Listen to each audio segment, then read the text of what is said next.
Bienvenidos, puede denominarse orden natural al conjunto de leyes naturales que rigen a todas y cada una de las partes constituyentes de todo lo existente.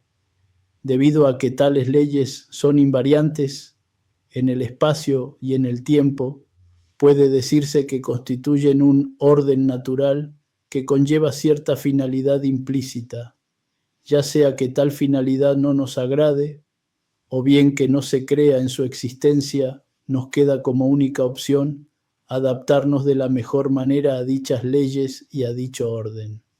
Carlos Asacheri escribió: han surgido en los últimos 2 siglos diversas doctrinas, a veces opuestas entre sí, pero cuyo común denominador consiste en la negación de un orden natural.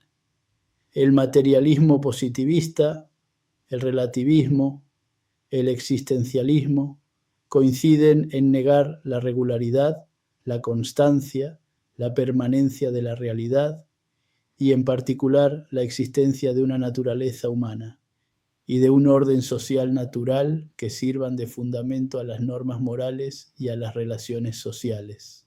De El orden natural, ediciones del Cruzamante, Buenos Aires, 1980. Debiendo ser la moral una conducta acorde con lo que exige el orden natural, se advierte en el relativismo moral imperante una actitud de rebeldía contra dicho orden. Ello se observa principalmente en el rechazo a la ley del amor o a la empatía emocional, la principal regla de supervivencia de la especie humana, que consiste en la cooperación social, basada en una predisposición a compartir las penas y las alegrías ajenas como propias. La rebeldía se observa, entre otros aspectos, en la promoción y en la aceptación de la violencia, como una forma de solucionar los conflictos sociales existentes. Si el orden natural, a través de la evolución biológica, ha previsto que luego de la unión íntima de hombre y mujer pueda nacer un niño, gran parte de la sociedad se opone, proponiendo el aborto, rechazando lo que la naturaleza dictaminó al respecto. La evolución biológica dictaminó también que todo ser humano es hombre o mujer.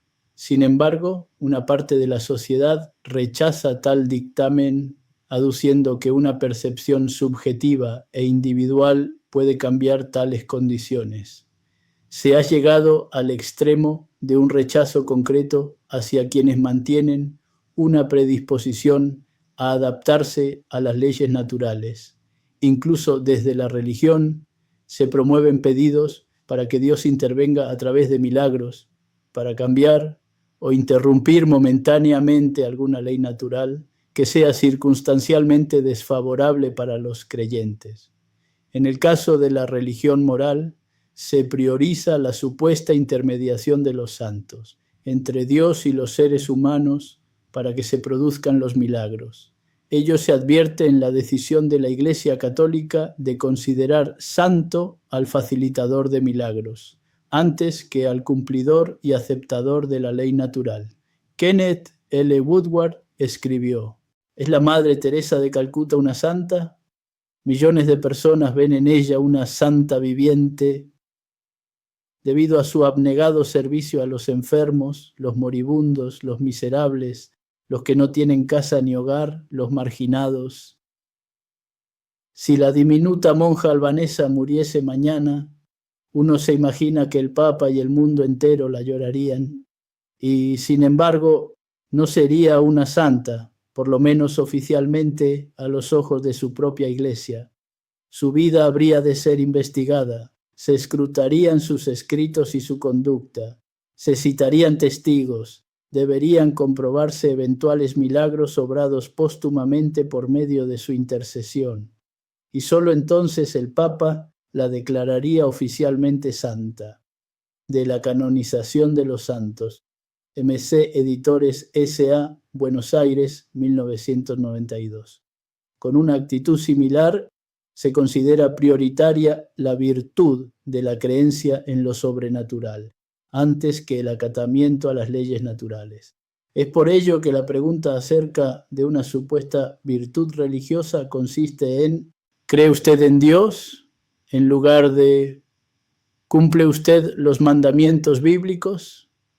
La religión moral se ha desvirtuado hasta convertirse en un vulgar paganismo, o también en una filosofía acerca de cómo funciona el mundo.